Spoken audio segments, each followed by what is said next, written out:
Now sit back, relax, and I hope you enjoy. Much love to all. Odin is the chief divinity of the Norse pantheon, the foremost of the Aesir. Odin is a son of Bor and Bestla. He is called Alfadir, Allfather, for he is indeed father of the gods. With Frigg he is the father of Balder, Hod, and Hermod. He fathered Thor on the goddess Jord, and the giantess Grid became the mother of Vidar. Odin is a god of war and death, but also the god of poetry and wisdom. He hung for 9 days, pierced by his own spear, on the world tree.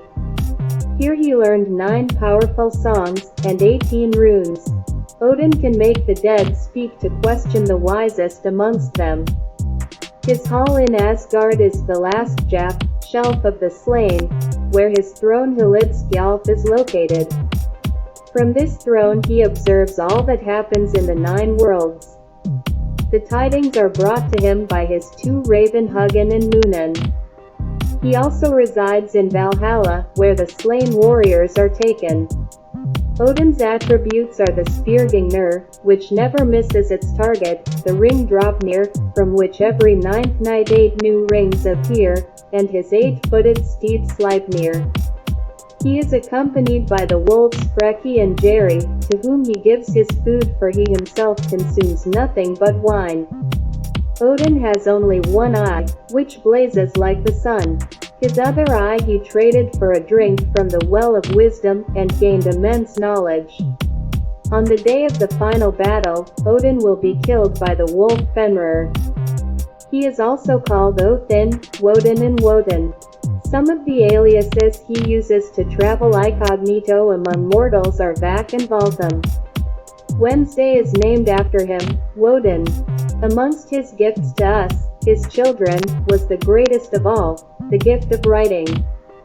To accomplish this Odin hung himself upside down upon the world tree, tree of life, the gigantic Ash Yggdrasil, a compound meaning, terrible horse.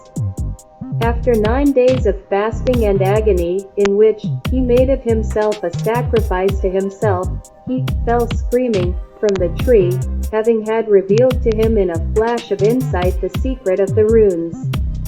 Their initial manifestation took the form of 18 powerful charms for protection, increase, success in battle and lovemaking, healing, and mastery over natural causes. This story illustrates an important dynamic of the northern pantheon, which did not allow for omnipotence. Even Odin must pay his due.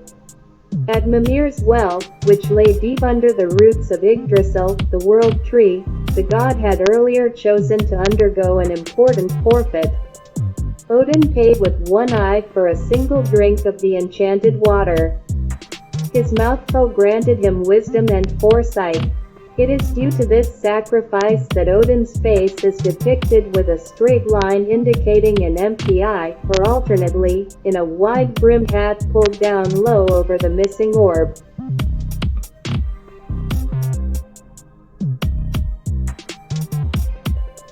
His quest for knowledge was never-ending. Upon his shoulders perched 2 ravens, Hugin, thought, and Munin, memory. These circled the earth each day, seeing all, and then at night reported to Odin what they had learned. He cherished them both, but particularly Munin, which seems to underscore the importance he placed on rune writing, record keeping, and honoring the heroic deeds of the past.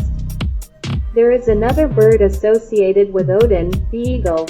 The god often transformed himself into this canny raptor, both to view the workings of the world and to intervene when an avian form was better suited to his ends. Odin's fabulous grey horse Sleipnir was like no other.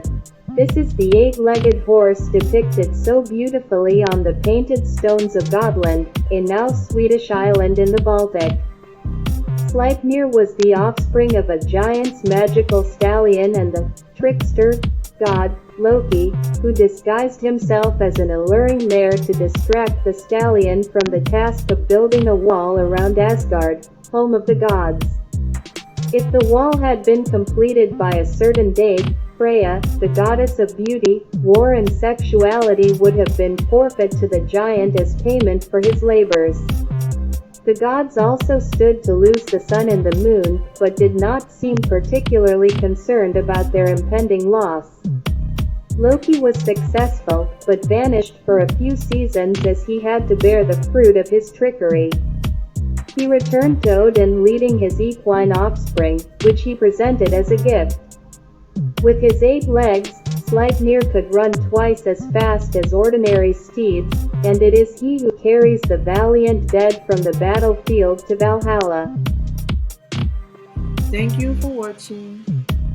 I hope to see you again soon. Till the next time, much love.